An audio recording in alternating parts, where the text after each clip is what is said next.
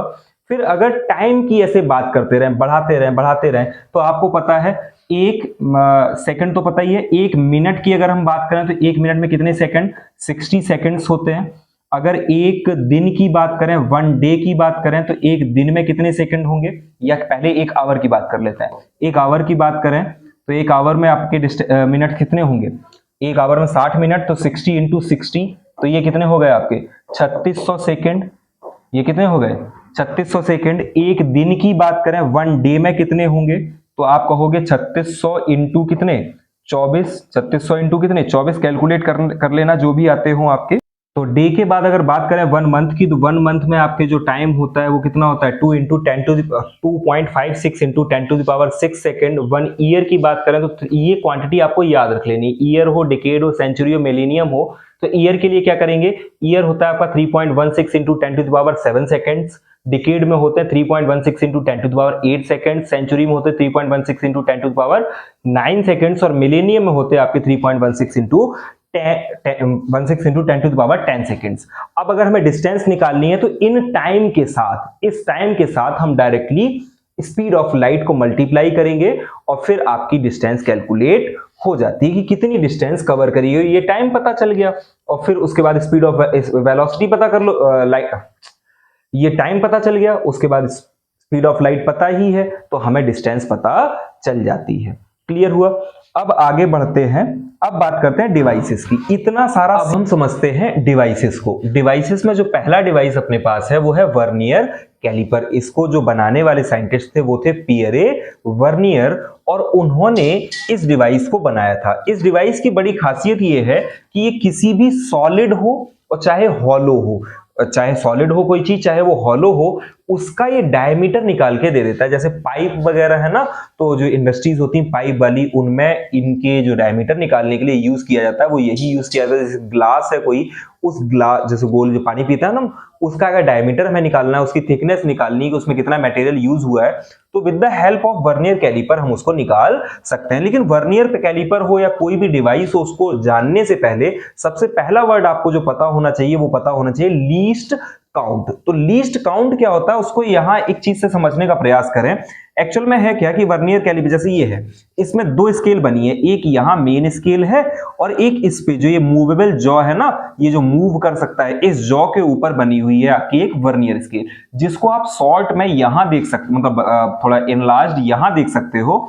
उसमें क्या है कि 0 से लेके 1 तक, 0 से लेके 1 तक जब आप जाएंगे तो यहां 10 डिविजन्स हैं, और उन 10 डिविजन्स के लिए फर्दर वर्नियर स्केल पे भी क्या है, और 10 डिविजन्स हैं। मतलब आपको अगर एक 0 से लेके ये जो पॉइंट 1 तक का खाना है, इसके लिए भी फर्दर कितने डिविजन्स हैं, 10 डिविजन्स हैं। मतलब लीस्ट काउंट जो किसी भी इंस्ट्रूमेंट का होता है वो ये होता है, the smallest value that can be calculated using that instrument. तो ये क्या होगा, इस 0.1 के भी 10 डिवीजन, कहीं ना कहीं 1/100 डिवीजन आप इससे, मतलब 1 सेंटीमीटर का भी 1/100वां भाग आप वर्नियर कैलिपर से निकाल सकते हैं। इसके अलावा भी इंस्ट्रूमेंट को यूज करते समय 2 चीजें और याद रखनी चाहिए, वो होती हैं एक बैकलेस एरर। बैकलेस एरर भी 2 प्रकार की, पॉजिटिव जीरो एरर या उसी को जीरो एरर भी बोला जाता है। तो 2 प्रकार की, पॉजिटिव जीरो एरर और नेगेटिव जीरो एरर। मतलब वो होती कैसे, ऐसे समझना कि जैसे मान लेते हैं ये इंस्ट्रूमेंट हम बहुत टाइम तक यूज करते रहे तो होगा क्या कि मान लेते हैं यहां कोई डिफॉर्मिटी आ गई और ये हल्का सा आगे को आ गया, ये हल्का सा आगे को आ गया, मतलब पहले से कुछ वैल्यू इसकी घटी हुई महसूस हुई, मतलब कुछ वैल्यू इसकी कम महसूस होगी। मतलब जब हम कैलकुलेट करेंगे तो वैल्यू हमें कम मिलेगी अगर वैल्यू, इट मींस कि वहां पे एक नेगेटिव जीरो एरर आ चुकी है, एक वैल्यू आपको नेगेटिव हमेशा मिलेगी। तो वो कौन सी एरर हो गई, नेगेटिव जीरो एरर। और ऐसे ही फर्दर अगर हमने किसी कारण से, मान लेते हैं यहां कोई कंकड़ फंस गया या कुछ भी है और यहां तक आते आते ये पूरा नहीं जा रहा है, ये हल्का सा छूट जा रहा है, तो ये चीज क्या है आपकी पॉजिटिव जीरो एरर, क्योंकि आपको हमेशा एक पॉजिटिव वैल्यू, कुछ ना कुछ बढ़ी हुई वैल्यू आपको मिलेगी। अब हम लोग समझते हैं कि इससे कैसे हम किसी स्फेयर का, आयरन ब्लॉक है, बीकर है, सिलेंडर है, उसका डायमीटर कैसे निकाल सकते हैं, उसको समझने का प्रयास करते हैं बहुत जल्दी से। तो देखो ऐसे रखा हुआ है, हमने एक स्फेयर लिया तो ये बीच में ऐसे रखा, फिर क्या किया, इसको इसके पास ले आए, इसको जब तक ये ऐसे पास लेके आए थे जब तक कि ये फंस ना जाए। ये फंसा होगा आपके पास, जब ये डिवाइस मिलेगा तो जैसे ही फंस गया तो फिर क्या करना है, आपको इसकी वैल्यूज को चेक करना है। वैल्यूज चेक करने का तरीका क्या होता है, ये रही मेन स्केल और यही रही वर्नियर स्केल। इसमें से सबसे पहले आप 0 से लेके मेन स्केल को टच करते जाओ जब तक कि वर्नियर स्केल आपको मिल ना जाए। ऐसे ही यहां तक आए, ये ब्रॉड में आप बड़े इनलार्ज में दिख रहा है आपको, यहां तक आए तो ये 2.1 तक गया। 2.1 के बाद 2.2 जैसे ही आया उसके पहले क्या आ गई, वर्नियर स्केल आ गई। तो आपको 2.1 पे ही रुक जाना, मतलब पहले ही रुक जाना है। तो 2.1 के बाद यहां जहां 0 आई, फिर उसके बाद ये दूसरा काम आपको चेक करना है कि कौन सा खाना एग्जैक्ट कोइंसाइड किया है किसके साथ, मेन स्केल के साथ। जो खाना एग्जैक्ट कोइंसाइड किया होगा उतनी ही आपकी वैल्यू होगी। तो जैसे ये 2.1 और 1 के बाद मुझे ये दिख रहा है कि 7 में जो नंबर खाना है वो आपका एग्जैक्ट मैच किया, जो लाइन है ना 7 वाली लाइन एग्जैक्ट मैच करी। तो इसकी वैल्यू जो होनी चाहिए वो होनी चाहिए 2.17। उसको चेक करने के लिए हम लोग यहां इसको लिख भी सकते हैं। तो 2.17 हम इसमें रखते हैं। जैसे ही हमने 2.17 रखा और चेक किया तो एक टिक आया, इट मींस कि मैंने इसकी वैल्यू को सही कैलकुलेट किया है। अब इसी जगह अगर एक आयरन ब्लॉक होता उसके लिए हम देखते हैं फिर से काम क्या है कि देखो, सबसे पहले मेन स्केल पे जाओ और वर्नियर स्केल जब तक ना मिल जाए आपको शांत नहीं होना है। तो वर्नियर स्केल यहां गए, 4 के बाद जब 1 आने वाला था उसके पहले क्या मिल गई, वर्नियर स्केल मिल गई। मतलब यहां 4.0 के बाद अब कौन सा खाना कोइंसाइड किया है उसको देखना है। तो मुझे ये दिख रहा है कि 9 नंबर का खाना आपका कोइंसाइड किया है, इसका आंसर होना चाहिए 4.09। उसको जैसे ही हम रखेंगे, 4.09 रखा आपने और जब चेक करेंगे 4.09 को चेक किया तो फिर से एक टिक आ गया। इट मींस कि इस ब्लॉक का जो थिकनेस है वो आपकी कितनी है, 4.09। ऐसे ही इससे हम लोग इंटरनल डायमीटर भी निकाल सकते हैं। जैसे कोई बीकर है, बीकर को ऊपर रखा जाएगा, इंटरनल डायमीटर के लिए ये वाले जॉज यूज करे जाते हैं। फिर आप इसको ऐसे बढ़ाओगे, अब ये फर्दर आगे को नहीं जाएगा। इट मींस कि ये अंदर का डायमीटर आ चुका है। अंदर के डायमीटर के लिए क्या करोगे, सिंपल सा, अंदर के डायमीटर के लिए क्या करोगे कि फिर वही सेम वर्नियर स्केल की रीडिंग, मेन स्केल की रीडिंग, यहां गए तो 3.5 तक पहुंच गए। 5 के बाद ये वर्नियर स्केल दिखने लगा। वर्नियर स्केल का कौन सा खाना कोइंसाइड कर रहा है, तो दूसरे नंबर का खाना कोइंसाइड कर रहा है, मींस 3.52 इसका आंसर होना चाहिए। इसको भी जब हम चेक करेंगे तो वो क्या आएगा, 3.52 चेक करोगे तो उसका आंसर आपको मिल जाएगा। जैसे ही टिक लगाया तो आंसर, जैसे चेक किया तो क्या टिक आया एक, इट मींस कि इसका डायमीटर क्या होगा, 3.52। फर्दर अगर एक सिलेंडर होता, सिलेंडर के केस में भी हम क्या करते, ऐसे इसको जैसे मूव कराते, फिर जो वैल्यू आती, फिर जैसे 3.5 यहाँ 6 यहाँ 7 के बाद वर्नियर स्केल मिली है तो 3.7 और 2, इसका जो आंसर होना चाहिए वो होना चाहिए 3.72। और जब आप इसको चेक करोगे तो 3.72 इज अ करेक्ट आंसर। ऐसे आपको क्या यूज करना है, वर्नियर कैलिपर को यूज करना है। अगर हम दूसरे डिवाइस की बात करें तो दूसरा डिवाइस आपका होता है स्क्रू गॉज या आपका माइक्रोमीटर। माइक्रोमीटर कुछ देखने में ऐसा डिवाइस होता है जिसको आपको अगर देखना, मतलब जिसको आपको अगर समझना है तो होता क्या है, सबसे पहले आपको जो चीज ध्यान रखनी है वो ये रखनी है कि माइक्रोमीटर को चेक करो कि इसमें भी पॉजिटिव जीरो एरर या नेगेटिव जीरो एरर तो नहीं है।